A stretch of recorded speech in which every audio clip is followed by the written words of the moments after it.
ശിരൂരിൽ മണ്ണിടിച്ചിലിൽ കാണാതായ lorry driver അർജുനായി തിരച്ചിൽ ഊർജിതമാക്കി. അർജുന്റെ കുടുംബം പ്രധാനമന്ത്രിക്ക് കത്തയച്ചു. രക്ഷാദൌത്യത്തിന് സൈന്യത്തെ ഇറക്കണമെന്ന ആവശ്യമാണ് മുന്നോട്ട് വെച്ചിരിക്കുന്നത്. രക്ഷാദൌത്യത്തിന് വേഗം കൂട്ടണമെന്ന് അർജുന്റെ അമ്മ. മാംഗ്ലൂരുവിൽ നിന്ന് എത്തിച്ച അത്യാധുനിക റഡാർ ഉപയോഗിച്ച് നടത്തിയ പരിശോധനയിൽ ഇതുവരെ മണ്ണിനടിയിൽ നിന്നും ഒന്നും കണ്ടെത്താൻ സാധിച്ചിട്ടില്ല. നദിയിലും റഡാർ ഉപയോഗിച്ച് പരിശോധന നടത്തിയിരുന്നു. നിപ ബാധ സംശയിച്ച 15-കാരന് ചെള്ളുപനി സ്ഥിരീകരിച്ചതായി മലപ്പുറം DMO R രേണുക. പെരിന്തൽമണ്ണ സ്വകാര്യ ആശുപത്രിയിൽ നിന്നും അയച്ച പരിശോധനയിലാണ് ഫലം പോസിറ്റീവായത്. കൊച്ചിയിലെ മെട്രോപോളിസ് ലാബിൽ നടത്തിയ പരിശോധനാ ഫലം ആരോഗ്യവകുപ്പിന് കൈമാറി. നിപ ബാധ സ്ഥിരീകരിക്കാനുള്ള പരിശോധനാ ഫലം വന്നിട്ടില്ലെന്നും DMO അറിയിച്ചു.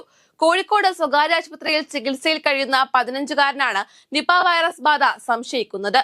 കുട്ടിയുടെ സ്ക്രീനിംഗ് പരിശോധനാ ഫലം പോസിറ്റീവാണ്. സ്വകാര്യ ലാബിലാണ് പരിശോധന നടത്തിയത്. സ്ഥിരീകരണത്തിനായി സാമ്പിൾ പൂനെ വൈറോളജി ഇൻസ്റ്റിറ്റ്യൂട്ടിലേക്ക് അയച്ചിരിക്കുകയാണ്. G. സുധാകരന്റെ രാമായണ തത്വചിന്തയെ സ്വാഗതം ചെയ്യുന്നതായി BJP.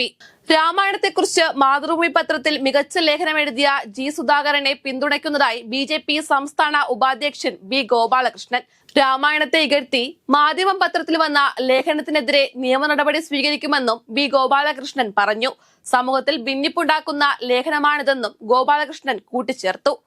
കേരള കോൺഗ്രസ് ഡെമോക്രാറ്റിക് പാർട്ടിയെ NDA ഘടകകക്ഷിയാക്കിയതിൽ അഭിമാനിക്കുന്നുവെന്ന് Kerala Congress democratic chairman Saji Manjakadambil പറഞ്ഞു. കേരളത്തിലെ ഇടതു വലതു മുന്നണികളുടെ കൂട്ടായ്മയായ ഇന്ത്യ മുന്നണിയുടെ അവസരവാദ രാഷ്ട്രീയം തുറന്നുകാട്ടി കേരളത്തിൽ വരുന്ന ത്രിതല പഞ്ചായത്ത് തെരഞ്ഞെടുപ്പിൽ കേരള കോൺഗ്രസ് കൂടി പങ്കാളിയായ NDA കരുത്തു തെളിയിക്കുമെന്നും സജി കൂട്ടിച്ചേർത്തു.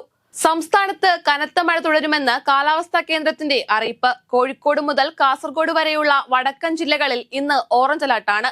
എറണാകുളം മുതൽ മലപ്പുറം വരെയുള്ള 5 ജില്ലകളിൽ യെല്ലോ അലർട്ടാണ്. നാളെയും കോഴിക്കോട് മുതൽ കാസർഗോഡ് വരെ യെല്ലോ അലർട്ട് മുന്നറിയിപ്പുണ്ട്. മത്സ്യബന്ധനത്തിനുള്ള വിലക്ക് തുടരുകയാണ്. കേരള തീരത്ത് ഇന്നും നാളെയും ഉയർന്ന തിരമാലകൾക്ക് സാധ്യതയുണ്ട്. കണ്ണൂർ, കാസർഗോഡ് തീരങ്ങളിൽ പ്രത്യേക ജാഗ്രത വേണമെന്നും മുന്നറിയിപ്പുണ്ട്. അതേസമയം വയനാട്ടിൽ മഴയ്ക്ക് നേരിയ ശമനമുണ്ട്. കേരളത്തിന്റെ വിദേശകാര്യ സെക്രട്ടറിയായി K. വാസുകി IAS നിയമിക്കാനുള്ള സംസ്ഥാന സർക്കാരിന്റെ തീരുമാനം ഭരണഘടനാ വിരുദ്ധമാണെന്ന് BJP സംസ്ഥാന അധ്യക്ഷൻ K. സുരേന്ദ്രൻ. വിദേശകാര്യ വകുപ്പ് കേന്ദ്ര സർക്കാരിന്റെ അധികാര പരിധിയിലുള്ളതാണ്. അതിൽ കയറി ഇടപെടാനുള്ള സംസ്ഥാന സർക്കാരിന്റെ നീക്കം ദുസൂചനയാണ് രാജ്യത്തിന് നൽകുന്നത്.